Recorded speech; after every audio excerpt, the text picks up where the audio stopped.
normally what happens is the UK follows American trends. I would like to think that Brexit kind of set the path and gave a bit of inspiration to Team Trump and to ordinary voters, because the message from Brexit was, if the ordinary folk go out and vote, bother to make the effort, then you can topple the establishment.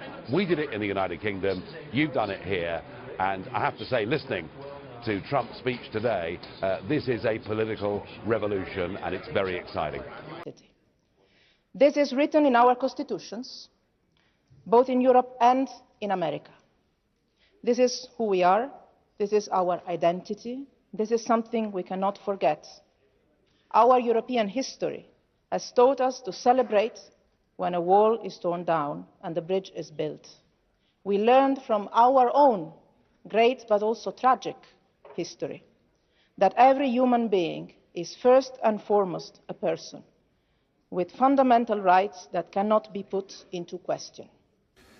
Well, in the past few minutes, UKIP former leader Nigel Farage has defended Donald Trump's travel restrictions and accused the EU of being anti-American. I've no doubt that the events in the USA over the last few weeks have been a very profound shock to you. Perhaps you're right. You see, what has happened here is somebody has stood on a manifesto for election, got into office, and within 1 week said that he will hold faith with his own electorate. It is called genuine democracy. Unlike the system we have in the European Union, where the unelected commissioners like Mogherini here have the sole right to propose legislation. So I'm sure that it's a great shock to you to see that a genuinely elected Democrat is doing what he was put in to do. And it must be, I would think today in Washington. Sorry. I can't hear you, mate.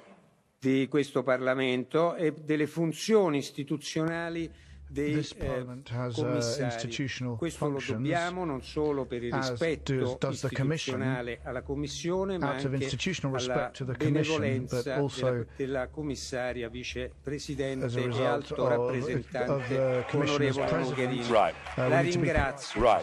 Thank you. And out of institutional respect, President, to the truth, perhaps you will understand and agree with me that within the European form of lawmaking, it is the unelected Commission that have the sole right to propose legislation. If I'm wrong in saying that, you can throw me out of this Parliament right here, right now, this afternoon.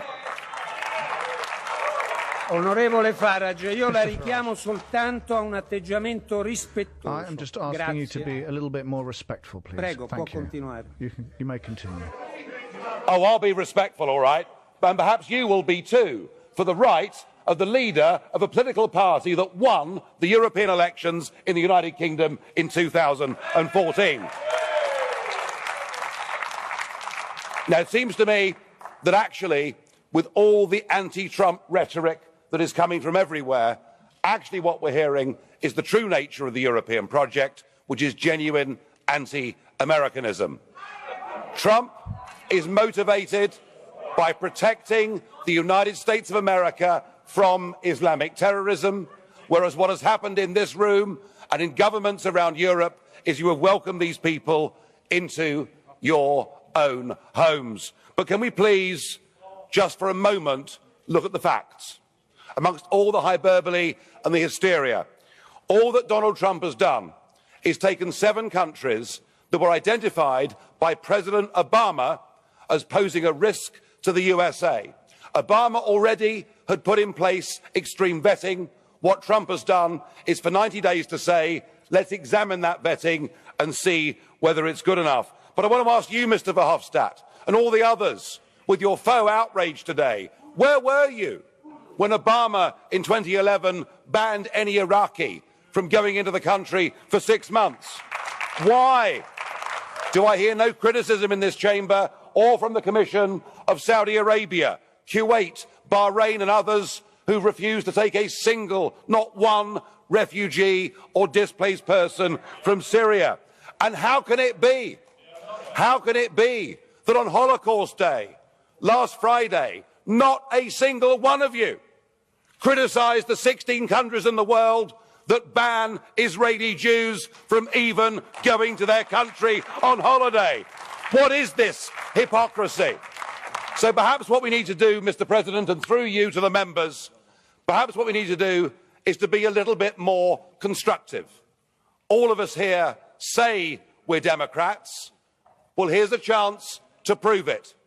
Let us invite President Trump to come here to this European Parliament.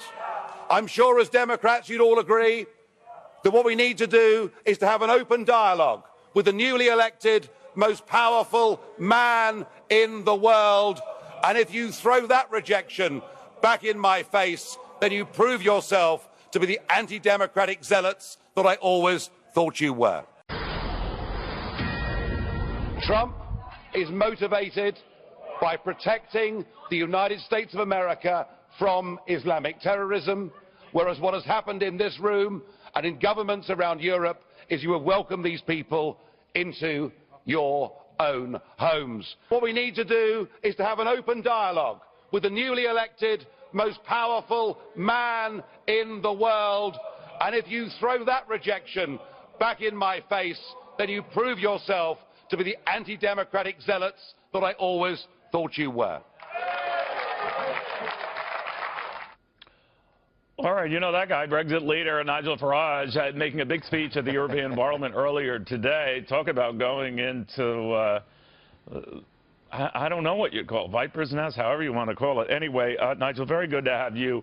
How was that received? Again, you were reminding them of the dangers that are out there and what's there, and some obviously liked what you said. I don't know about the others. What happened? Oh, no, I mean, you saw the people behind me who were clapping, but believe you me, the vast majority were screaming and shouting. And there were even people in the public gallery who were shouting me down. You see, what has happened here is that with President Trump saying, look, we're going to put a 90-day, freeze on these 7 countries, incidentally, that Obama identified as being dangerous, this is being used as an excuse to attack Trump. But the real reason isn't that. The real reason is that this new American administration does not respect supranational organizations like the European Union. It believes in nation states. And these guys here, they were scared after Brexit. They're now terrified by Trump. What is it they're terrified about, Nigel? Just what? Well, what they're terrified of is this, that this incredible structure that has been built up here in Brussels. I mean, it's been one of the best pay jobs, one of the best pension provisions for tens of thousands of people the world has ever seen. And what they know is not just with Brexit, but in every country in Europe, the populations are saying, what on earth is this all about? Why don't we run our own countries and make our own laws? And there have been some hints coming out from the Trump administration that they would like to do trade deals and business with countries bilaterally, bypassing the bureaucrats of the European Union. So they fear that Trump effectively will freeze them out. Is it their sense, too, that this danger doesn't exist for everybody? I mean, no one seems immune, including the members of the European community and the European Union itself. No one's immune to this threat. I mean, so what is it they have against the new president? Oh, well, I mean, don't forget that Mr. Juncker, who runs the Commission here, right, and Chancellor Merkel, who is the Chancellor of Germany, both of these people said about 18 months ago, we will welcome as many people that cross the Mediterranean as possible, and all of them can settle in our countries. That has led, I'm sad to say, directly to ISIS terrorists coming into Europe, and we've seen a string of the most appalling atrocities. But they're in denial over this. And they see Trump saying, I'm going to make America safe, I'm going to be absolutely careful, I'll put in place extreme vetting to protect American citizens, and perhaps because of their own guilt and their own realization of what they've done to their own communities, they now label him as being extremist and racist for doing so. And I did my best today, Neil, to stand up and defend his actions. Shall we hear from him directly? Shall we get him on the line and involve him in the conversation? Nigel. Hello, good morning. Yeah, good morning. So you just, your friend Guy Verhofstadt is here. You heard him, I'm sure, in the last few minutes talking about Europe. Very candid appraisal of Europe's faults, which I'm sure you would agree with, only that he wants to use it for different ends. So, yeah, I mean, the one thing I would say to Mr. Verhofstadt is, of course, I have just helped to lead a campaign where my salary will be abolished completely, and I was the turkey that would vote for Christmas. So don't worry, Mr. Verhofstadt. Once we've left, I won't take a penny of EU salary. But I tell you what really interests me. But you're still taking the money now, aren't you? And you're spending probably more time on LBC than you are in Brussels and Strasbourg. Oh, no, I should be broadcasting from Brussels on Wednesday night on behalf of LBC, so I can take this show with me wherever I go. There's no problem with that. But in terms of the European taxpayers paying your wages, you're a bit of a waste of money, aren't you?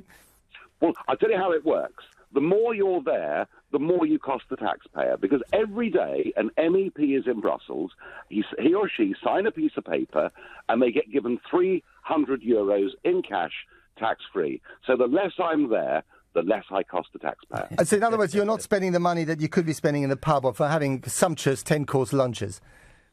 No, I'm missing out very badly on the wonderful lifestyle that is enjoyed by everybody in Brussels. Absolutely. And when you are in Brussels on those rare days that you're there and you get your €300 a day, you're not spending that on big meals. You're just having a little sandwich of pret-a-porter to save money. Actually, to be honest with you, I normally have visitors with me who I entertain and look after. Okay. Yeah, no, I do. And what I've found over the years is that if you bring taxpayers and voters and show them the European institutions, it makes them very angry, particularly those of an older generation who were told we were joining a common market, and they literally had no idea of the sheer size and scale of this European government that has been set up. They're appalled by the waste of money. They really are. Okay, Guy Verhofstadt, what do you say? I have nothing to say. You have nothing to say. Apparently, all the visitors were paying the meal of Nigel Farage. But I mean, would you care to ask Nigel Farage whether he and Donald Trump are together trying to destroy the European Union? That seems to be the question of the day. Yeah, it's obvious. Yeah, that's what I was saying. That's also what I have putting in my book. That is an enormous threat, and I think it's a mistake by America, by the United States of America, to bid on the disintegration of the Union, because the best ally for the United States of America is a strong European Union, is a strong defense union by Europe, because a person can only walk on two legs, and also the American president. He needs an American leg at one hand, and I think he needs a European leg at the other hand. And so bidding, trying to disintegrate the European Union, revival of nationalism on the European continent, is, I think, the worst thing what can happen for our citizens and for the next generations. Yes. Okay, Nigel, your response? Nigel Farage? Well, yeah. I mean, what is causing extreme nationalism is the European project itself. I mean, if you're Greek now, it's virtually irrelevant who you vote for in general elections, because you're run by the EU. You're told what you can spend and what you can do. And that's why we've got a neo-Nazi party now thriving in Greece. And I must admit, I first went to Brussels wanting the UK to leave, but I thought if the rest of you want it, that's fine. And what I've seen the Danes reject a treaty, be made to vote again. I've seen the Irish twice reject a treaty, be made to vote again. I've seen the French and Dutch reject the Constitution and be ignored. And I would say this to Mr. Verhofstadt. He can argue for his United States of Europe, but actually it has no legitimacy because nobody in Europe has ever voted for it. And I do firmly believe that it's coming to an end, and we'll see a Europe of nation states, and we'll trade together, and we'll cooperate together, and we'll have reciprocal deals together, and we'll all get on much better as a Europe of sovereign nations. And I'm looking forward to that. Okay. Nigel Farage, thank you very much indeed. I feel like I'm attending a meeting of a religious sect here this morning. It's as if the global revolution of 2016, Brexit, Trump, the Italian rejection in the referendum has completely bypassed you. You can't face up to the fact that this bandwagon is going to roll across Europe in these elections in 2017. A lot of citizens now recognise this form of centralised government simply doesn't work, whether it's the miseries inflicted upon a country like Greece by the euro, the unemployment caused by bad regulation, or the feeling that none of us are as safe in our cities because of the disastrous common asylum policy. But at the heart of it is a fundamental point. Mr. Verhofstadt this morning said the people want more Europe. They don't. The people want less Europe. And we see this again and again when people have referendums and they reject aspects of EU membership. But something more fundamental is going on out there. Yes, you can say they're lying, and I've no doubt that many of you here, when you hear what I'm about to say, will probably despise your own voters. Because just last week, Chatham House, the reputable group, published a massive survey from 10 European member states, and only 20% of people want immigration from Muslim countries to continue. Just 20% want us to keep on allowing people in from Muslim countries, which means your voters have a harder line position on this than Donald Trump or myself or frankly any party sitting in this parliament. And that is where we're going. And I simply cannot believe that you're blind to the fact that even Mrs. Merkel has now made a U-turn and wants to send people back. Even Mr. Schulz thinks that it's a good idea. The fact is, the European Union has no future at all in its current form, and I suspect you're in for as big a shock in 2017 as you were in 2016. This place is just delusional.